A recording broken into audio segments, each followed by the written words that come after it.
Welcome back to GAA Fan TV. My name is Aaron. I'm delighted to be joined by Shay Brady of the Play on GAA podcast to run through the action-packed weekend of the All-Ireland semi-finals. Obviously, some big results for Kerry and Galway. We'll be touching on the Tailteann Cup final as well. Huge result there for Westmeath. Just a reminder, we're brought to you by Declan Kirby GAA Star, the best children's GAA book out there in the market at the minute. You can find it on Amazon, Easons, all good bookshops. So make sure to check that out in the description down below when you get a chance. Shay, I suppose, as a fellow Dublin man, we were chatting off air there. Obviously, still not over yesterday's result. I mean, it's a hard one to take, I suppose. But I suppose you can't deny really that, I suppose, the better team did win in the end. Yeah, no. First of all, thanks for having me back on again, Aaron. Good to be back. But yeah, no, I shared the same sentiment as you. Look, very proud of the lads. I thought they played very, very well. I thought they really stood up in the second half. The likes of Kieran Kilkenny stood up and gave such leadership. James McCarthy was a true captain yesterday. He was fantastic. The fact that we were teased with potentially the comeback of all comebacks, and then it falls short in the end. I thought extra time was written all over it in the last couple of minutes, and just Sean O'Shea had other ideas. Yeah, he did. I mean, it was an unbelievable point, really, wasn't it? We've all kind of seen the different angles of it now, like the way the ball just curls in, like at the final moment. And as we were saying off air there, like we both thought it was wide originally. Like it looks, when you watch it even, like it looks like it's going a good bit wide, and then it just slowly creeps over the bar. Like, I suppose an unbelievable point. And you even seen O'Shea, like he was taking up the grass before taking the kick, obviously measuring which way the wind was blowing. It was next level, really, and probably maybe you could say one of the best winning kicks, in the All-Ireland Senior Football Championship at inter-county level, anyway, or possibly of all time, because it's unbelievable, really. Yeah, no, like the way he's kicked that as well. I'd obviously never to the same level, but I've taken frees for my club Whitehall, and when you kick frees like that, it can be a bit intimidating to go for a curler where you really put it far out and rely on it to curl back in, because if that goes wrong, it goes miles wide, and you would have known that the hill would have been way, and his confidence wouldn't have been at the top after that free. But then again, he also missed the penalty. He also missed that penalty in the first half. That could have been in his head. I'm sure the Dublin players were trying to, get in his head before he took the free. Then Shane Ryan came up, the goalkeeper, and he was looking at the posts and he was thinking about having a crack. And remember, Shane Ryan boomed one over against Mayo in Croke Park. So Shane Ryan well capable of kicking that as well. And for Sean O'Shea to say, nah, I got this. And everyone go away because I got this. Everyone in the stadium, 80,000+ people watching you take a free, and you have the nerve and the courage to kick it the way he kicked it and rely on it to curl in. Incredible. And it's right up there with one of the biggest clutch frees I've ever seen. I mean, you're thinking about, obviously down the years, Cluxton's free in 2011, Morris Fitz's sideline in 2001. Always seems to be Dublin v Kerry for these ones, but that was the best one that I've ever seen.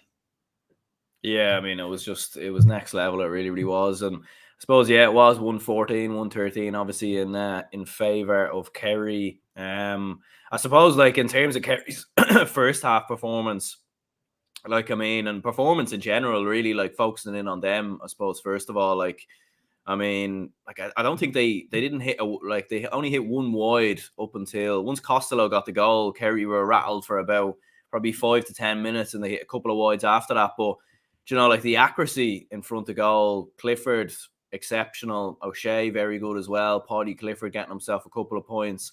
Tom O'Sullivan venturing forward, kicking scores. I mean, I suppose the Kingdom, they've had so much quality down the years, probably haven't quite delivered the way that we've expected. But by God, they definitely delivered yesterday.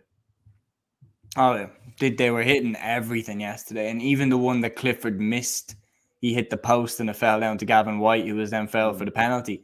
They were hitting everything. And the one thing about them was they were putting it dead as well. They weren't dropping it into Comerford's hands. They weren't once they were shooting, they were shooting. And Sean O'Shea, superb first half from him as well. I think the goal was massive for the confidence for Kerry straight away, because Dublin never led after the first minute of the game. Lee Gannon got that opening point, and then Kerry drew level, then got the goal from Seanie O'Shea, and led or were level for the rest of the game. So that does say it to you about how confident Kerry were straight after that. I think the Seanie O'Shea goal was crucial, and if you watch the replays, he gets that ball on the end line, and he's being picked up by, I think it was John Small. He was being picked up by John Small, who's kind of shadowing him to the end line. And Owen Merchant is standing kind of in the space that Sean O'Shea would power into if he was going to, say, go for the goal. Seanie O'Shea kind of looks back towards, I think it's Paul Gainey, to be like as if he's going to hand pass it back to them. Merchant sees him doing that and takes a step out as if he's going to give it to Paul Gainey. Seanie O'Shea sees Merchant stepping out and then powers into the space that Merchant's after leaving behind him, and then sticks it in the back of the net. If you watch the replay, that step out that Merchant does is where O'Shea kind of decides, like, all right, I can go here. And he shows a sense of his adventure. That's still Seanie O'Shea being elite, because a lot of other players still would have been like, oh, nah, I'll get turned over there. Like, Sean O'Shea showed serious determination, serious courage to be like, nah, I can score this. And that goal was crucial for Kerry, because they always were that 1 point, 2 points in front of Dublin, that even at halftime, like I was saying to myself, I was like, I don't even think Dublin have played that badly yet. We're 5 points down. It was really nervous for times for Dublin, because I was 1-8 to 6 points at halftime. I was thinking the only people that actually haven't really played well was the inside forward line, the Costello, Kilkenny and Dean Rockos, and we need more from them. And yeah, they stepped up in the second half. Kilkenny especially, I thought he was magnificent in the second half. Costello got the goal as well. But I was nervous in that first half that we didn't have that much left to improve, I thought. Yeah, like, I mean, in the first half, as you said there, like, I don't think Dublin were terrible or anything like that. I mean, it was just the accuracy in front of goal that was letting them down. Like, and I think at half time, Dublin had something like 4 wides, Kerry had 1 wide, you know, like, and that's the difference. And it's a fine margin sometimes between success and failure. Like, like with Dublin down the years, they wouldn't really be missing those opportunities, or, you know, they wouldn't be taking those opportunities on from difficult angles, like to be working it more inside. And like with Kerry, like as you said, like, I mean, the fact that they were just so clinical, like it was demoralizing watching it in many ways, because you're thinking, you know, like, surely these lads are human and they're going to start missing at some point. And fair enough, like after Costello got his goal, Clifford missed one and then Spillane missed one. You're thinking, right, maybe now the cracks are starting to appear for Kerry. But in fairness, they obviously they leveled it out after that and sort of, you know, got to grip with themselves again. But as you said there, like, it wasn't terrible from Dublin. Like, it was a little maybe too predictable at times in the first half. But at the same time, sometimes you just have to take your hat off and say, like, Kerry were just by far better. Oh no, they were so much more clinical with their attacks. I mean, we're saying Dublin put a few wides, but Dublin had a few bad wides. Like, the one that sticks out to me was when Brino Biogli got turned over on the 21-yard line, and it came out to Kieran Kilkenny, and it's one that he'll literally put over in his sleep, and he put way too much curl on it and curled it wide at the right post when he kicked it with his left foot. It was one of those that I was like, he scores that 99 times out of 100. And it was one of those that you're like, we cannot be missing these chances against Kerry. Dean Rock missed a free in the second half as well, where he didn't look like he really wanted to take it. It was one of those, and it was way outside his distance from out of the hands. And he went with it out of the hands and dropped it short, and it went wide. And it was like, we're missing chances that Kerry won't miss. Kerry weren't missing these chances. Anytime David Clifford got onto his left foot, like, you knew the rest. You knew what was going to happen. And the way that Clifford is so scary is he had Mick Fitzsimons on him, one of the best man markers I've seen in the last decade. And he was clearly trying to get it onto his left foot, clearly trying to get it onto his right foot. And Mick Fitz was there with him. Didn't matter. Like, he would get it onto his right foot or get it onto his left foot. And not only that, but he'd score and perfectly right down the middle. I thought as well, the goal was pure clinical from Sean O'Shea to notice the opportunity to get it and to bury it. Dublin didn't threaten a goal in the first half. We didn't make Shane Ryan work at all. And I don't think he made a save in the entire game, did he? Like I think Costello's so, man. goal was brilliant. It was right into the bottom corner, but we didn't actually get the ball in the penalty box in the entire game. Costello scored that goal from outside the penalty box. Mm. So it does say something that we can also look at it through this angle. Kerry were really, really good at the back. They were really good at the back. Tom O'Sullivan did a fantastic job on Cormac Costello. Jason Foley was brilliant. Ty Morley was brilliant. Bruno Bjuglik, who is someone that, I over the years haven't thought Kerry should start. I would have put Paul Murphy in there ahead of him. But he picked up Lorcan O'Dell, who can cause problems, and he did very well on him. Gavin White, up until the injury, was excellent. Like, their defence has really come on leaps and bounds. Yeah, I mean, the only goal chance I can think of now off the top of my head was actually when McCarthy ran through and forced a save from Shane Ryan, I think, just early. Oh, yeah. But I think, yeah, other than that, I don't think there was any goal chances at all, really. Like, and I suppose Rory says here, "Hello, Aaron, I'm heartbroken." Yeah, definitely. We feel you there. He also says the things Kerry have impressed me this year is their defence and game plan. And yeah, like, you've seen the turnovers, really, like, I suppose, and I think everyone's kind of referenced Paddy Tally obviously being a part of Jack O'Connor's, management's ticket for 2022. And, like, you could see those very sort of, I mean, Kerry fans probably won't want to hear this, but the very sort of Tyrone-ness of that Kerry performance in and around the sort of half-back line, the way they were swarming around the Dublin forwards, they weren't allowing them space. Like, the amount of turnovers they got was extraordinary, really. Like, and it's mad because Kerry last year and probably the year before, they were a little bit soft, especially when it came to the tackles. Like, you seen Tyrone being able to run through them and get scores, but I suppose, look, I mean, that might have been the sort of final piece in the jigsaw. I mean, look, Kerry still have one more game left to win before they can win the All-Ireland, but at this moment in time, anyway, it's looking like that addition of Paddy Tally coming in, combined with the skill levels that they've already had, could finally be the final piece in the jigsaw for this Kerry side. Yeah, pure discipline at the back. Kerry, like, they very rarely gave away fouls, let alone in scoreable positions, and they really, really held the defence, like the shape. I think there was one play in the first half where Dublin had the ball for about 3 minutes, passing it around the Kerry defence. And every time they tried to run in, Kerry just bottled them up, held them up, and then stayed in the shape. And then eventually Brian Howard threw a shimmy and shot the ball wide. And that was after, I think, 3 minutes of a Dublin attack, and they got nothing from it. Like, Kerry's defence, the way they then swarmed around, you're mentioning Tyrone style, swarming around a Dublin forward when he gets into that little pocket there. Like, Lorcan O'Dell got turned over, Lee Gannon got turned over, Fenton got turned over, like, big turnovers. And you could tell how much the players were gassed when they got these turnovers. You could tell it was like they'd scored. They were really like, yes, because they knew that last year they had the forwards to win the All-Ireland. They did. But they just didn't have the defence. And Tyrone walked through them 3 or 4 times last year to get those goals. And there was no walking through Kerry today. I mean, both those goal chances we talked about, McCarthy's one came down the wing where he was running along kind of the end line, very tight angle. Costello's one, again, wasn't exactly down the middle. Like, they're down the middle now, that spine with Morley and Foley, they've tightened up big time. And I think with Shane Ryan in goal as well, they've a really solid keeper. I mean, they kicked a high one in on Ryan, and Ryan caught it like there was no one around him. His kickouts, I thought, were really, really good. And then he can kick frees as well. I mean, we saw that against Mayo. So the start of the year, there was that whole, is it Shane Murphy or is it Shane Ryan? Shane Ryan's been playing pretty well. Yeah, he has been. I mean, obviously makes a big save, and I thought he was fairly decent with his kickouts as well, to be fair. Tom says Dublin's substitutes nearly pulled it out of 4. Yeah, I think the substitutes made a big difference. Like, I think obviously Paddy Small coming on just added something different in Dublin's attack. I think Davy Byrne as well, to be fair.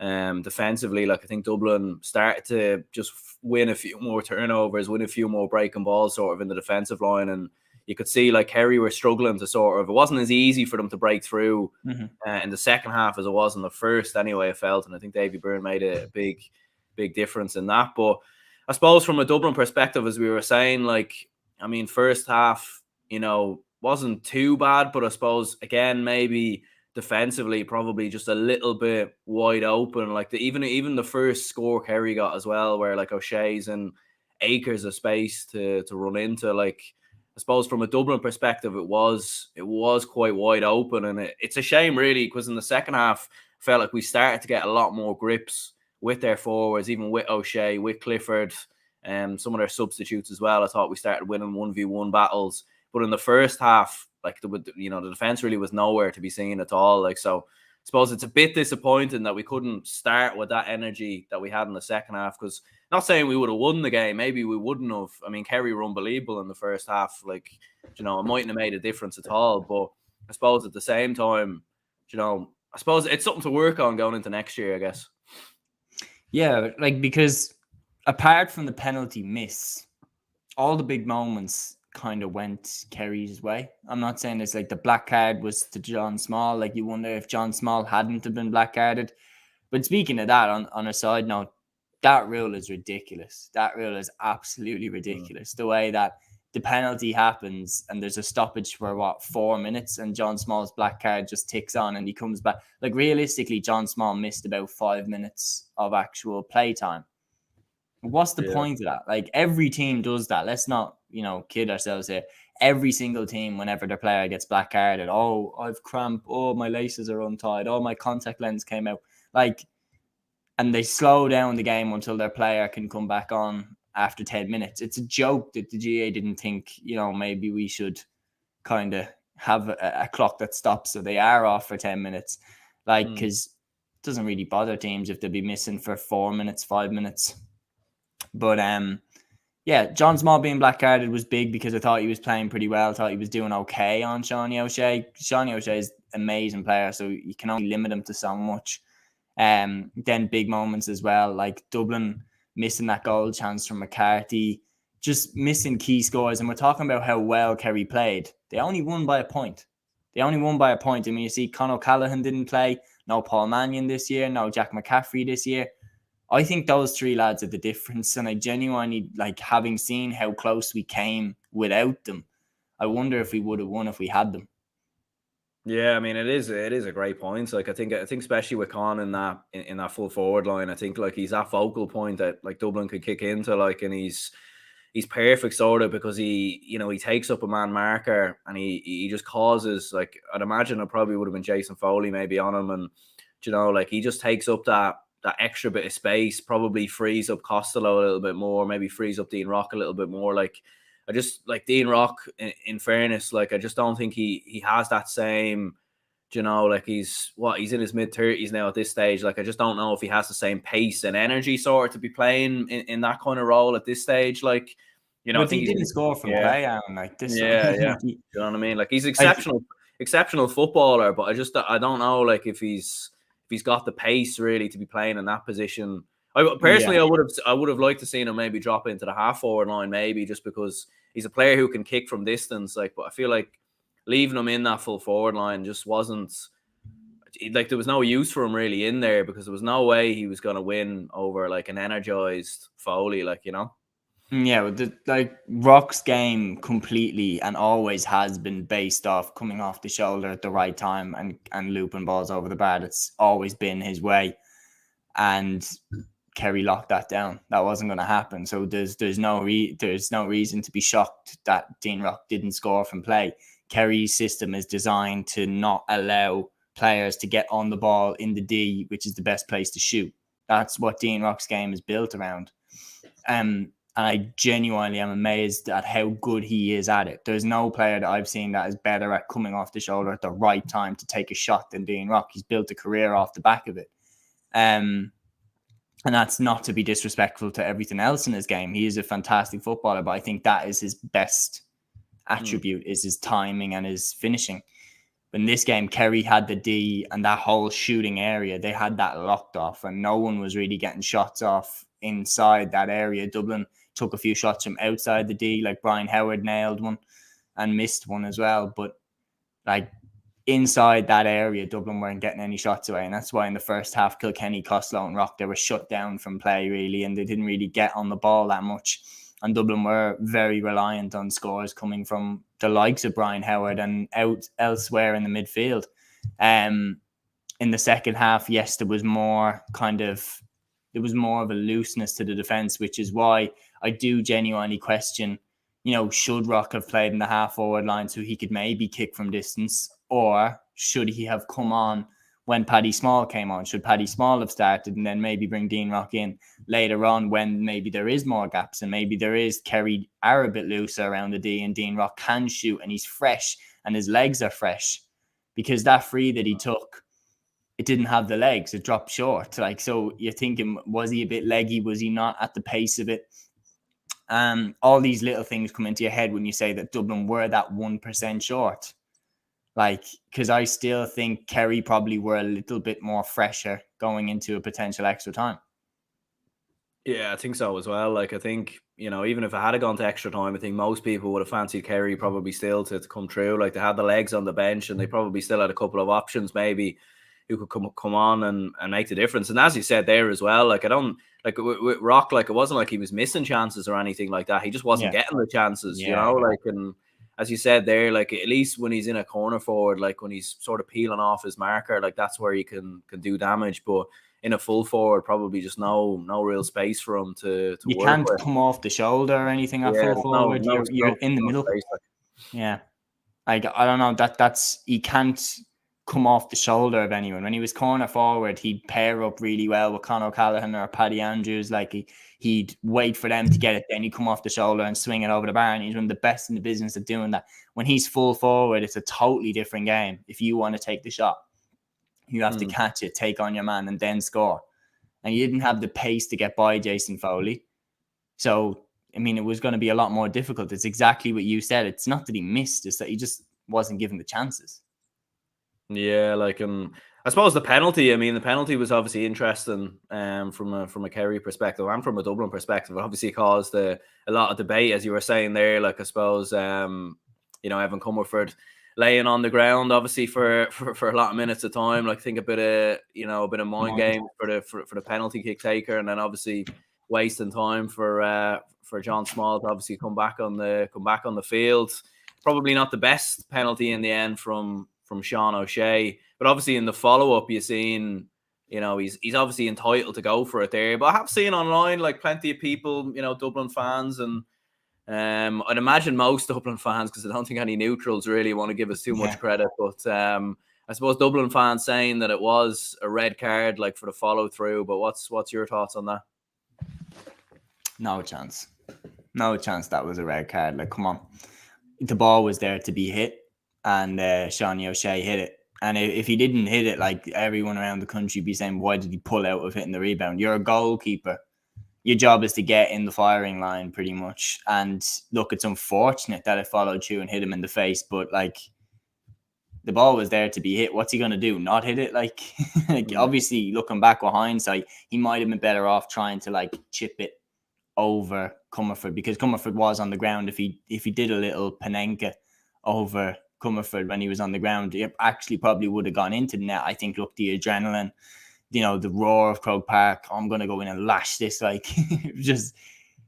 it was there to be hit, and he hit it damn hard, and I don't blame him at all for going for it. But equally, I don't blame the Dublin players for, what are you doing, running in and getting into him after it. I don't blame the Dublin lads for that, because I know if I was on the pitch and someone did that to the goalkeeper on my team, I'd be straight up after. And that's how the game is played. And, all teams were on the edge. It was a big moment.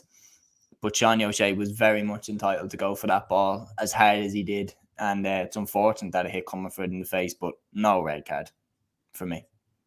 Yeah, no, I do agree. I think it would have been a disgrace really if he had have given a red card. Let's be honest, he's clearly entitled to go for the ball. And I do think as well, I suppose for a lot of fans who are saying it's a red card, probably clutching at straws really. When you see it back, you can see there clearly is no intent there whatsoever. Viable solutions, there's definitely gamesmanship. He went down holding his face, and it was his leg the physio was checking. Yeah, you could see him kind of looking up as well, looking back just at the sideline, just kind of looking around as well, just to see what was going on. But I suppose it was a big turning point as well, because if Kerry had scored that penalty, they would have went 7 in front. just before half time. It would have been their biggest lead that they would have had in the entirety of the game. So, like, especially with that comeback and Costello obviously getting the goal and Kilkenny getting the score, McCarthy getting the score, bringing it back level. You know, like if that penalty goes in, I'm not too sure if there would have been a comeback. You know, it would have been a lot tougher anyway. Like a goal, that Costello goal might have just been a consolation. You know, a bit like the Derry goal was against Galway. Oh yeah, like in the moment, I genuinely did feel like if he buries this, I genuinely don't see a way back, because what we've been saying here is up until that point, we hadn't, apart from the McCarthy chance, we hadn't threatened a goal of our own. I'm thinking if Kerry are going to already have 2 after half an hour, like surely they'll get another one before the end of the game. And I can't see us getting 2 goals, 3 goals. Like I can't even see us getting 1 goal at that moment. So I was thinking if he sticks this, Kerry are going to get a load of momentum. They're going to rattle off a few more points after it. Clifford's going to swing a couple over, and then we're in big, big trouble. So that save was huge by Comerford. That was massive. That kept Dublin in the game. And it was that sense that we're still alive like that after that penalty, because I think being 7 points down after half an hour is so hard to come back against, especially against the Kerry defence that was as tight as that one yesterday. Yeah, absolutely. And Shane says here, McStay and O'Rourke should be going. Let's be honest there in terms of Sunday game pundits. Yeah, like I didn't watch the game with commentary. I was doing a watch along, obviously on the channel, but I did hear anyway that Kevin McStay thought it was a red card or something like that for Sean O'Shea, or something like that. So I mean, certainly a lot of the pundits anyway putting themselves in a bit of a bad place anyway. I know Pat Spillane obviously wasn't too happy about Derry's performance obviously either. See Pat yesterday during the week. Yeah. So I think what did he do yesterday? He said he was chatting about his career as a pundit, and he was talking about meeting some bloke from Cork, and then he's talking and he says, and then the Cork fella came up to me and said, "You bollocks, yeah," and you could see Joanne Cantwell being like, yeah, like looking around like, did he just say that? And then he wasn't on the broadcast for the Kerry Dublin game, so I wonder why. Yeah, I feel like the fact that Pat Spillane's obviously finishing up now, I feel like he's kind of like, he doesn't care now. It's like, it's like when I don't think he ever did, to be honest. No, I don't think he did, but I think now he's probably just doubling down on it, and he's probably like, you know what, fuck this, like I'm just gonna go all out and say what I feel like. And if he is involved in the Sunday game between now and the end of the championship, don't be surprised if he does come out with I'll miss him with something else a bit mad, like, you know. Yeah, the best thing I've ever seen was the commentary of the Sligo New York game where Pat Spillane was co-commentating. He was dying like on the commentary. You could tell he was in bits. Like, I don't know what was up with him. Maybe he'd been out in New York the night before. A few pints. Yeah, no, you could hear his heavy breathing and all the rest. Like, I don't know, maybe whoever's set him up with a microphone probably maybe like stitched him up a bit, put it too close to his face or something like that. I don't know, but you could hear him like heavily breathing and just it did feel like maybe he was out the night before. So yeah, I was actually quite worried listening to that. I was like, geez, I hope he's okay, like, because it sounds like he might have a heart attack or something, you know. And you wouldn't wish that on anyone, like. Nah, I think he was paying the price for a good night. That was it. So yeah, definitely. Rory says here, Aaron, what are you thinking about Desi? Yeah, I suppose that's an interesting point, I suppose. Like, I mean, when you look at Dublin's year overall, obviously relegated from Division 1, obviously gone down to Division 2, like a lot of lackluster performances, a lot of inconsistencies. You factor it in, like you were obviously mentioning there, no Paul Mannion, no Jack McCaffrey. Like, you know, Paul Mannion clearly still has an appetite to play football, as we know, like with Kilmacud Crokes. He's obviously away with Chicago at the minute as well, playing football in the States. You know, plenty of talent, obviously, in the county. For whatever reason, you know, they don't seem to want to be a part of this particular Dublin side. You look at the All-Ireland semi-final defeat last year. Like, it's tough because I don't think Dublin are a million miles away. You know, like, and I think Desi has done a lot right, like, and he's one of the, you know, greatest servants ever for Dublin GAA, won an All-Ireland as a player, a manager, under 20 minor manager as well. Like, so he's pretty much done it all, and he has credibility built up in the bank. And I think if he wants to go for another year, he can. I'd be fairly certain of that. But at the same time, you know, is there someone else out there for Dublin that could maybe bring those players back, kind of unite the squad a little bit more, maybe get a little more of a tune out of some of the younger players and win an All-Ireland, you know? And I'm not sure, but what do you think? I think he's definitely done his reputation good in the championship this year. Dublin have been playing way better football, more attacking football, more attractive football, because what we're sitting here today talking about Dublin's championship exit, and although it's tough, but it's not as bad as last year's. It really isn't as bad. Like last year's championship exit was like so frustrating, because we were sitting there after that Mayo semi-final just knowing like we're playing such a rubbish style of football where we just don't attack anyone. We keep teams in the game, and then Mayo beat us that day, and deservedly so. But that day in the semi-final, there was a real sense of we threw it away. We didn't play to our best in that semi-final. This time we gave it a lash. We gave it everything we had. We fell short. You can't really have regrets about that. You can go, well, at least we gave it our all with the players that we have. I know Con O'Callaghan, Paul Mannion and Jack McCaffrey. I personally think, I mean, Jack McCaffrey won Footballer of the Year. You could argue he's one of the best wing backs to have ever played the game. Personally, I think he is right up there with the best that have ever played the game. Con O'Callaghan is the focal point of our attack. Paul Mannion was on for Club Footballer of the Year until he got injured. And, you know, he's been his last year with Dublin where he really played was 2019, and he was amazing that year. Those three would start for any team in the country, and they would definitely have walked into this Dublin team. And in my opinion, they would have given us an extra 20%, 30% in terms of what we could do.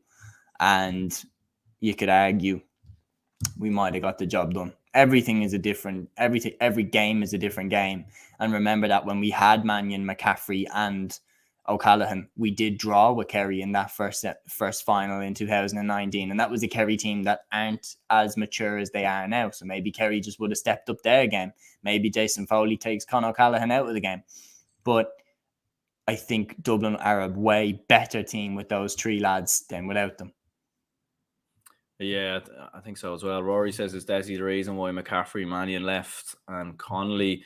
I mean, no one knows really. Like, I mean, I don't think it's any particular one person or anything like that. I mean, McCaffrey was fairly open in his interviews and off the ball. I actually don't think it would have mattered really who was in charge, to be honest. I think, you know, Jack McCaffrey just didn't really fancy it. Like, and you know, and obviously Paul Mannion, I think the fact that he wasn't starting in 2020, I'm sure kind of annoyed him quite a bit.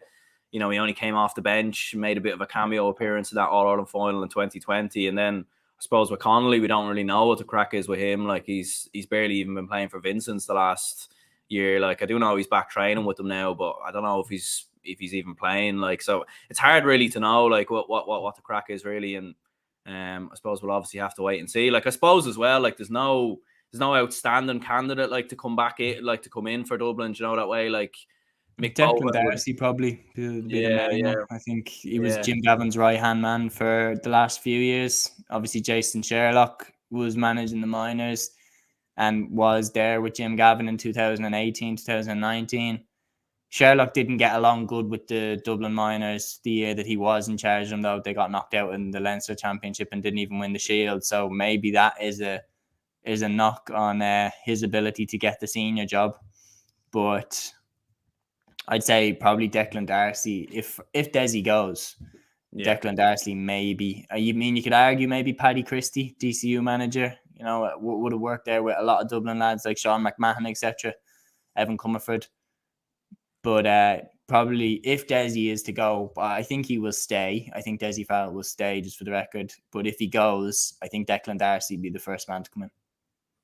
Yeah, I think Mick Bohan might be in the conversation maybe as well. He's obviously done a great job with the Dublin ladies. Now whether he wants to step away from that role, I'm not sure. Like, obviously the Dublin ladies obviously got knocked out of the championship over the weekend, so I'm not 100% sure. I suppose what his status will be. And Yeah, I'd agree with you there as well. Like I think if Desi was to go, to be honest, the only man I'd want in is probably Jim Gavin to come back in. Now that's probably not going to happen. You know, it's probably very unrealistic. But yeah, I suppose we'll obviously have to wait and see. Anyways, I mean Desi's got the credibility there in the bank anyway. But I suppose moving on to obviously the other semi final, it was Derry 1-6, Galway 2-8. I mean, we spent 35 minutes talking about the Dublin Kerry game.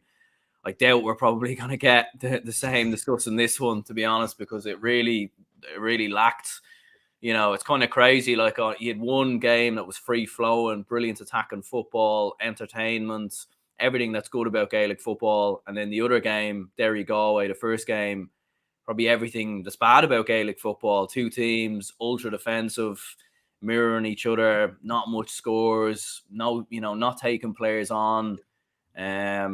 In the end, the better footballing side got the job done, but I suppose it was a hard watch. Like 4 points to 3 at halftime probably tells you the story, really. Yeah, and later was 4-4 after that Hawkeye debacle. But yeah, just you summed it up there perfectly. Derry just reminded me so much of Donegal in 2011, that semi-final with Dublin. I mean, we were comparing it to that game off air. It just reminded me so much that the second goal we got in front, Derry were just like, oh, like, what do we do here? They started quickly, like Donegal did in 2011. They got out in front. Brendan Rodgers kicked 2 great points, and Niall Loughlin kicked a lovely one off his left. And I thought at that stage, the game is being played on Derry's terms here. They are playing the game that they want to play. Galway need to start playing their game. I actually was very impressed with Galway in a different way. The other day in this semi-final, I thought, look, they held their composure very, very well. They didn't panic. They believed in what they were doing. Damien Coleman in the first half was massive. He hit 2 really important points at really important stages. He got Galway's first point off his left foot, and then he got their last point of the half right before half time. And in the moment that Damien Coleman got that, people thought Shane Walsh had missed that free. And Comer stepped up and was a real captain and put that ball over the bar. He was massive for them there. Then in the second half, getting that goal when he did, and then, of course, getting the goal where Oran Lynch was up in the full forward line still. But, you're right. The better footballing team came through with the aid of a captain like Damien Comer. Yeah, it felt like a real sort of coming out party for Galway in many ways, because like we've all seen the potential down the years. Like I feel like Galway have been one of those sides that we've all been saying are sort of up and coming. And, like you think back obviously to like just prior to the lockdown, like how the football that Galway were playing and how well they were playing. They've obviously took a couple of setbacks since then. But, as you said there, like the thing that impressed me the most about them was just the fact that they never panic, even in the Armagh game as well. Like, even though those goals went in, like they always were calm. They were assured, like obviously in the Armagh game, like Rory Grugan gets that goal in extra time. Then Killy McDade responds with a goal. Like they always seem to find an answer, and they're very calm in possession. Like they don't rush anything. They don't take ridiculous shots from tough angles or panic on the ball. Like I suppose a lot of the lads are fairly experienced. You'd have a lot of players in there who've played for Corofin down the years, have won under 20 titles, like Shane Walsh, Damien Comer, obviously knocking around the block quite a long time. So, although they haven't been in an All-Ireland semi-final too often, obviously since 2018, and first final now since 2001, you wouldn't think it watching them, because they look like a team that's been there before, that have navigated their way through these games. Like they look, very, very experienced, which I don't think many people would have expected really going into, the quarterfinals and semi-finals. Yeah, they reminded me a lot of Dublin in 2011, like that they're playing a little bit more attacking, but they're still relying on shoring up the defence more so than having a free-flowing attack. This game was their potential banana skin. Like Derry have been excellent. They've obviously won the Ulster Championship, and they did it the absolute hard way. I mean, apart from Cavan, they beat every team that's won the Ulster title since 2008 when Armagh won it. So like they've really impressed me with what they've done this year. Beating Clare out the gate the way they did in the quarterfinal was very impressive. But I mean, they didn't help themselves. Like, let's be real, they were so predictable. Throughout the entire game, Derry were so predictable in what they were going to try and do. And we were sitting here saying, it's so obvious when you watch that Galway Armagh game that Galway do not like high balls into the square. They do not like. Conor Gleeson did not deal well with them. Armagh got 2 goals in the last 10 minutes off just kicking a high ball into the square. The one where it bounced and Conor Gleeson was standing there looking up at it for about 5 seconds was the one that was like, here, like, come on. How are you conceding a goal like that at this stage? And Derry have massive men. You've got Conor Glass. You've got Emmett Bradley.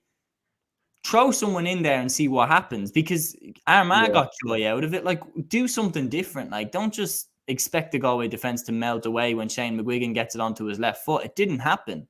And once Shane McGuigan couldn't kick 11 points for Derry, they were screwed. And one great point that Luke made was he was talking about the kickouts, and he was saying that Derry's plan always was the short kickouts. Once Galway pushed up on the short kickouts and doubled up on Conor Glass, they were screwed. They really were. Like, and for a tactician like Rory Gallagher, and for someone who is a genius, like, I respect Rory Gallagher as a football manager as much as anyone. His record is very impressive. It's no wonder that he went to Fermanagh. They became really good. He took them to an Ulster final. He went to Derry. They became really good. They win Ulster.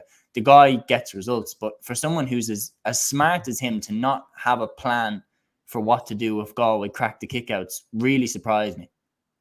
Yeah, like, I think, there's no plan B there at all. Like, there was no plan B at all. Like, it was even something I was saying in my own reaction after as well. I think, like, he hit the nail on the head with floating long balls into the square. Like, I think, not only have Galway struggled with that, but a lot of teams have struggled with that this year. Like, we've seen a lot of goals come from, long balls being floated in, or even chances that hit the post and then drop back out. And then, there might be a penalty or something might, be worked from, and maybe a goal or something to that effect. So, I feel like from a Derry perspective, they definitely should have tried something different, because, like, their full forwards just weren't in the game at all. Like, as you said, McGuigan barely had a sniff. All the talk about Benny Heron, and I don't even think he touched the ball, to be honest, maybe once or twice. No caravan club for Benny. Yeah, I don't think so. Yeah, I don't know, maybe Jay scared him off completely, and he was like, I'm not having any of that. I'm just gonna stay away completely, so I'm not getting involved in this game at all. I really don't know, but yeah. Yeah, like, they didn't turn up. They didn't show up, and I think did the occasion get to them? I don't think so. I think they genuinely went in with a plan, fully believing that the plan would work. Derry were super serious all year and really fully believed in their system and their plan and their ability and everything. The one question I would have is, why didn't Emmett Bradley start? Like, why didn't Emmett Bradley start the game? And I know that maybe his fitness isn't 100% or whatever, but when he came on, he won a couple of kickouts. That Oren Lynch pinged out to him. And you think, why didn't they have him on when Galway? Why didn't they bring him on as soon as Galway were cracking the kickouts? And bring on Emmett Bradley and give them an extra option that we can kick the ball to him now. So maybe you can't just double up on Conor Glass. Because it was so obvious where Lynch's kickouts were going before Emmett Bradley came on. Galway had 5-6 lads around Conor Glass for one kickout, I remember. So I don't understand why they didn't start him. We were mentioning about their squad depth as well. Their squad depth isn't on the level of a Galway and isn't on the level of a Kerry or a Dublin, because they really, really missed the likes of Kieran McFall. They really missed the likes of Callum Brown, Anton Tohill. Like, they really could have done with these lads when they needed to turn to someone to probably change the game. I thought Ben McCarron, like, is a good player. He had a good club championship, but there's not a lot else on the bench for Derry. And I think maybe that's where Galway always held a little bit of an advantage. Yeah, I think so. Like, and I mean, their physicality around midfield, I thought, like, Galway were so dominant there with Conroy and obviously Killy McDade as well, like, having a superb display. Like, and, just thinking about it, obviously the All-Ireland final isn't for, a week and a half away. Like, and I suppose, like, a lot could change between then in terms of injuries, and I'm sure there'll be plenty of rumours coming out of the Kerry camp in regards to Clifford's mysterious injury, but we'll obviously have to wait and see in regards to that. But I mean, like you've seen some of the problems that like Dublin didn't have their best forwards out on the pitch. You know, they didn't play. You know, they struggled to get their full forward sort of into the game. Like, but with Galway, I mean, with Shane Walsh, you know, you'd imagine like Homer is definitely going to probably give Foley a much tougher test than Rock probably gave him, because I think Homer is much more physical, stronger player. And, you know, you can sort of kick into him and, you know, he can sort of take players sort of out of the game a little bit. But with Shane Walsh, Conroy, and obviously McDade, who can kick from deep as well, like Sean Kelly venturing up the field. Like, I think Galway could cause a lot of problems for Kerry in that All-Ireland final. And I don't think it's foregone conclusion. Like, I was speaking to some Kerry fans yesterday who are convinced now they're going to win the final. And, you know, like, I think just need to just level off a little bit, because I think Galway will give Kerry more problems than Dublin did, I think, anyway. Yeah, we'll remember the last team that beat Dublin in the semi-final and thought that they had the All-Ireland one. Like this. Yeah. So, like, Galway are flying in a really nice position. I mean, they haven't put a foot wrong in the entire championship. The only thing I would say about Galway is in the Armagh game and in the Mayo game and in the Roscommon game, when the finish line was so close, they do start to panic and they do start to, like, we're really close. And they were helped by the fact that Derry didn't, weren't close enough to them to scare them. But Derry still scored a goal in the last few minutes, that Lachlan Murray goal. I do think it's not a mad statement to say that I think Galway's forwards could cause more problems for Kerry than Dublin's forwards can. I mean, would you rather a full forward line of Costello, Dean Rock and Lorcan O'Dell, or Shane Walsh, Rob Finnerty and Damien Comer? Like, I'd rather the Galway full forward line, and I don't mean this in a bad way, but like Costello was excellent, Dean Rock was very good on the freeze, O'Dell is a very, very talented youngster, but Shane Walsh, Damien Comer are class. Like, they're amazing footballers, and Rob Finnerty is one of the best finishers in the country coming in off the left foot. We've put together an amazing full forward line there. And coming into what's going to be interesting is how Jason Foley handles Comer, because coming into this semi-final, I think we can both agree Brendan Rodgers was probably nailed on for the all-star fullback position. What he'd done in the championship so far, I mean, the job he did on Michael Murphy in the Ulster final, the man-marking jobs that he had done on players up until this point in the championship, and not only that, but coming forward and scoring as well, and getting the first 2 points in the All-Ireland semi-final against Galway, 2 of the opening 3 points out. And Comer just took him to the cleaners, especially in the second half. I mean, he gave Rodgers a torrid time. So for Foley, it would be an interesting one to see, because he's obviously seen what Comer did to Brendan Rodgers. I wonder now, will he be relishing that, or will he be a bit spooked? Yeah, it's going to be interesting, all right, because, I mean, in fairness to Brendan Rodgers, like, he's marked some tough players already this year and done a great job. Like, Michael Murphy obviously springs to mind, and, you know, you think of some of the Derry or some of the forwards that the Derry players would have had to mark, like obviously McKay going up against the likes of McManus and all these lads. Like, so, I mean, certainly it's going to be... And he was brilliant as well. McKay was excellent. Yeah, no, he was he had an excellent game, to be fair to him. Like, but I suppose in fairness to Derry, like, I mean, just finishing up on them briefly, like, I mean, obviously disappointing from their point of view, but I think all in all, although, as you said, they sort of panicked towards the end and sort of didn't have a plan B and just ran out of energy completely and just didn't really have any idea how to cope with Galway's sort of attacking play. But I suppose at the same time, like, if you ask the Derry fan at the start of the year, you know, you'll miss out on promotion by a game from Division 2, that's fair enough. But then you'll win the Ulster title, you'll beat Tyrone, you'll beat Donegal, you'll beat Monaghan, you'll hammer Clare in the quarterfinals and lose in the semis to Galway. Probably would have took it, to be honest. You know, like, it's still, you know, it's still a relatively young Derry side, young project with Rory Gallagher. You know, first Ulster title obviously since '98. You know, they're an up and coming side. They'll obviously need to build on it. Maybe just sort of add a bit more to the game, because I think that's one thing Jim McGuinness's Donegal done in 2012 was they did start adding a bit more variation. Like, if you remember that final against Mayo, like, they kicked long balls into Murphy and McFadden for the opening 15 to 20 minutes, and Mayo were just completely caught lopsided, didn't expect it at all. So I think as long as they can sort of evolutionize their game a little bit, they you know, they'll be up there, they'll be thereabouts next year, I'm sure.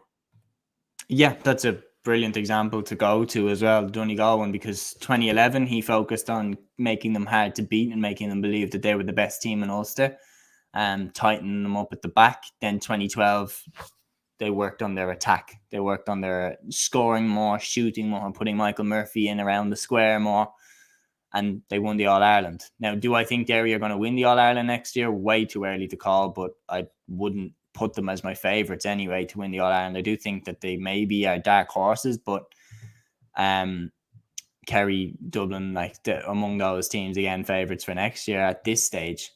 But and Galway too.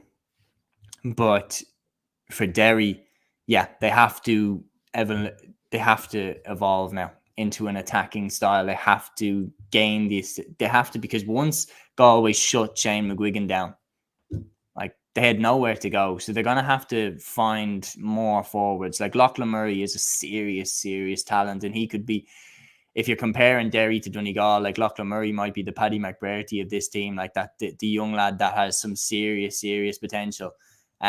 So yeah, he gets better, and then Derry, if they work on their attack and start to threaten more going forward, they could get better next year. But Ulster will be so difficult for them next year, because Tyrone are going to want that win back. Armagh are going to want to capitalise on this team that they have now by winning the Ulster title. They're going to want some sort of crowning achievement for this team with the Rian O'Neills, etc. So next year's Ulster title will be one hell of a competition to watch. Yeah, I mean, it's even thinking about it now. I know it's a long time away, but you would definitely get excited thinking about it with all the teams in there. But yeah, I suppose last but not least, then it was Westmeath 2-14, Cavan 1-13 in the Tailteann Cup final. Big win for Westmeath. They obviously win the first trophy, the first Tailteann Cup trophy. I suppose quite fitting in many ways that they won it. Like, I think a lot of people were nearly saying like this should be the Paddy O'Shea Cup or maybe the Mick O'Dwyer Cup or something like that. And obviously, Paddy O'Shea, had his own connections with Westmeath, winning a Leinster title, of course, in 2004.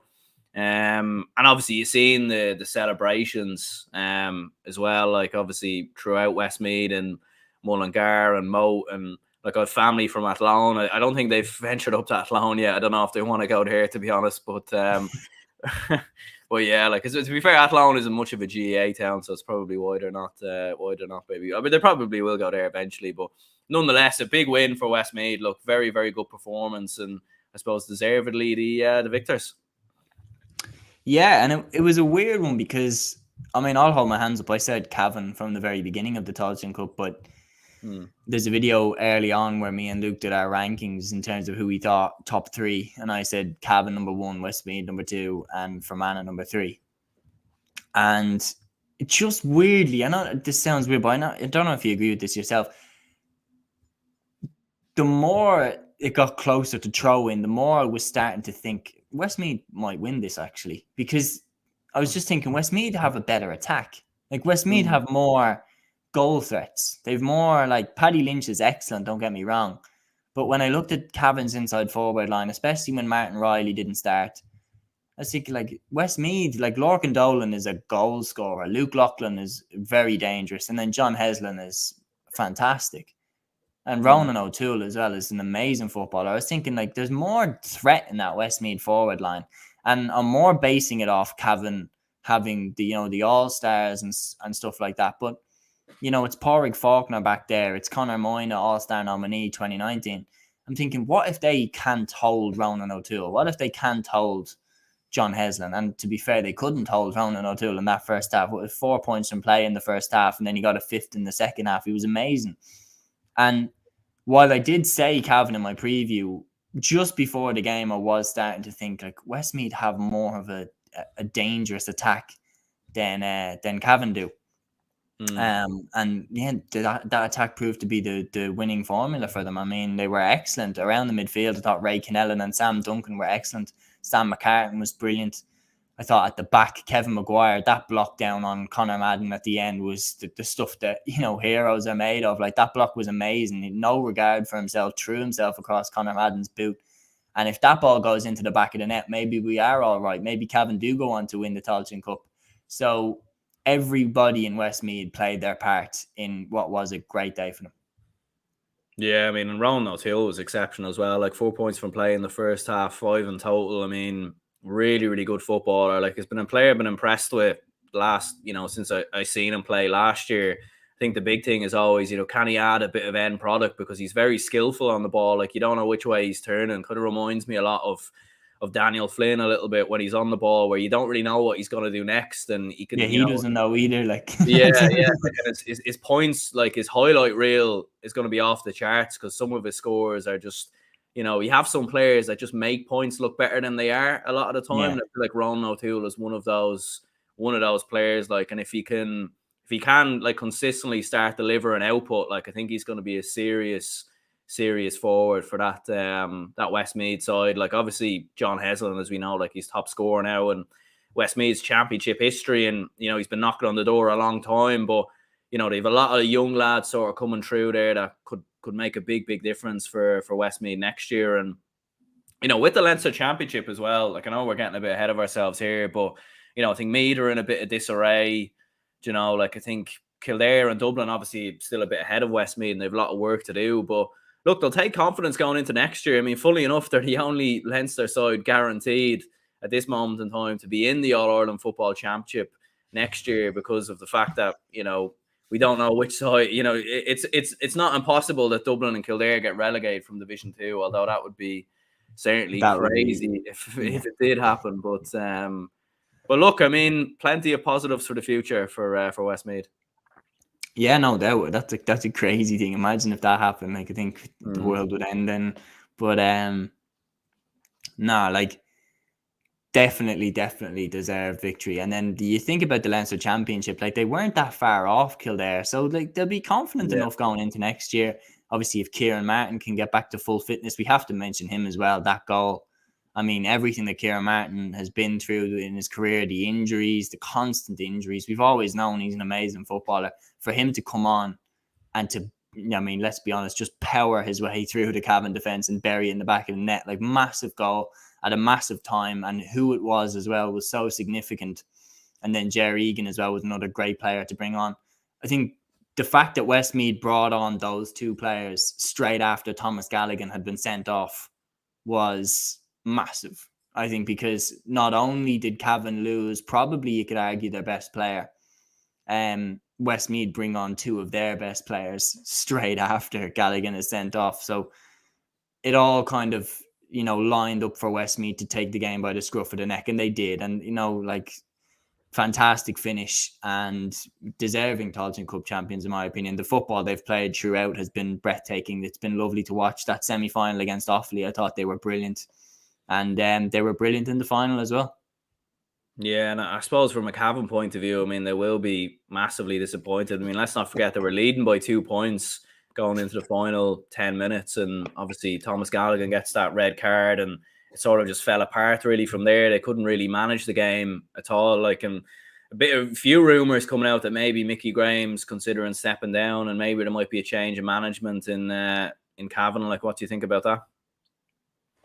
I think it's weird because, like, you wonder is that Ulster Championship, on the flip side, for Mickey Graham, one of the worst things that happened to him, because Cavan, everything that happens with Cavan, it's always like, the team that won Ulster in 2020, like, when they lost that one game in Division 4 to Tip, it was like, oh, the Ulster champions, ex-Ulster champions have been beaten. So they're going into everything that they go into with really, really high expectations of what they're capable of. And I'm not saying that they're not capable of that. They did it. They won. And they won the Ulster Championship from the preliminary round. They beat Monaghan, Down, Antrim, and then Donegal. So, I mean, that's a hugely impressive achievement. Not many counties have done that. So you can't take that away from them. But ever since then, it's always been, people look at them as Ulster champions, or teams that, have that ability in the locker. So when they got relegated to Division 4, it was like, what is going on here? Like, what is happening with this team? Very similar with Tipperary. It was, what's going on? Like, how they ended up in Division 4? And they always seem to play to the level of the team that they're playing against. They play Donegal, and it ends up being, a 3-point game in the end of it. And then they play against Leitrim, and they barely win. Like, they're just a weird team, I think. Like, they're a weird team. You can never really predict what they're going to do. I thought they would win this game at the beginning, and then up until the start, I was thinking, actually, I can see Westmeath turning them over. But I think, look, for Mickey Graham, he has done an amazing job winning Ulster. Nobody would have predicted that. No one would have predicted that. I think he'll stay for one more year. And I think depending on how Division 3 goes, I think that will decide whether or not he stays in the job, because I can't see them winning Ulster next year. Definitely not. But if they get promoted from Division 3 and get into the All-Ireland Championship, then I think he'll stay. But if they don't make it out of Division 3 or potentially get relegated to Division 4, then I think he'll live.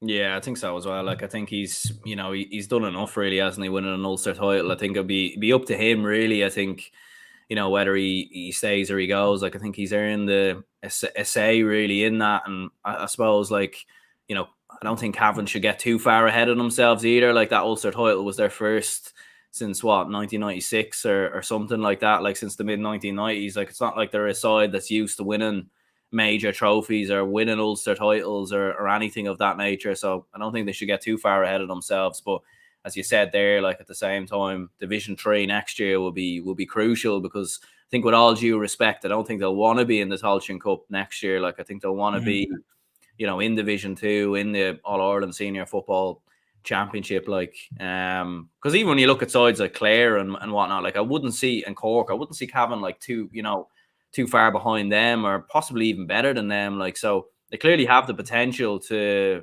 much like Westmeath, to be competitive and maybe get to an All-Ireland quarter-final or something of that respect, Yeah, no, if Clare can do it and if Cork can do it, then Cavan could have done it. And that's definitely one of the things that they would have looked at the championship and said, like, we should have done that. I feel like not winning the Tailteann Cup as well is definitely a letdown, because I think they thought that was theirs to win. They really, I feel like everyone was tipping them. All the pundits were saying Cavan were going to win. And for Westmeath, it's a great, great story. Jack Cooney is a manager that, I mean, I've always praised. I always think he gets the absolute best out of the Westmeath team that he can. And he has. I mean, he's gotten every Westmeath player that should be playing for Westmeath. He's got them playing for Westmeath. And on top of that, he's squeezing every drop of potential out of each player. And it's resulted in being a solid Division 3 team that are pushing for Division 2 status and Tailteann Cup champions. So it's working. Absolutely, yeah, no, and it's going to be intriguing, all right, most definitely, to keep an eye on the All-Ireland Championship next year, and about Westmeath and Cavan. It'd be interesting to see if Westmeath can sort of crack on and see, like, if they can really use this, Tailteann Cup win, and it'd be interesting to sort of see, how they progress as next year goes on. But yeah, look, listen, Shay, much appreciated for you coming on. Make sure to check out Play On GAA podcast when people get a chance. Plenty of reviews, reactions on there as well. And I'm sure you'll be doing plenty of content and build up to both the All-Ireland hurling and football finals as well. So yeah, much appreciated for you coming on. No worries. Thanks again, Alan. Doing great stuff. No bother at all. Yeah, cheers to anyone who tuned in. If they could leave a like and subscribe, be much appreciated. And stay tuned for more videos and all the rest coming soon. And we will speak to you all.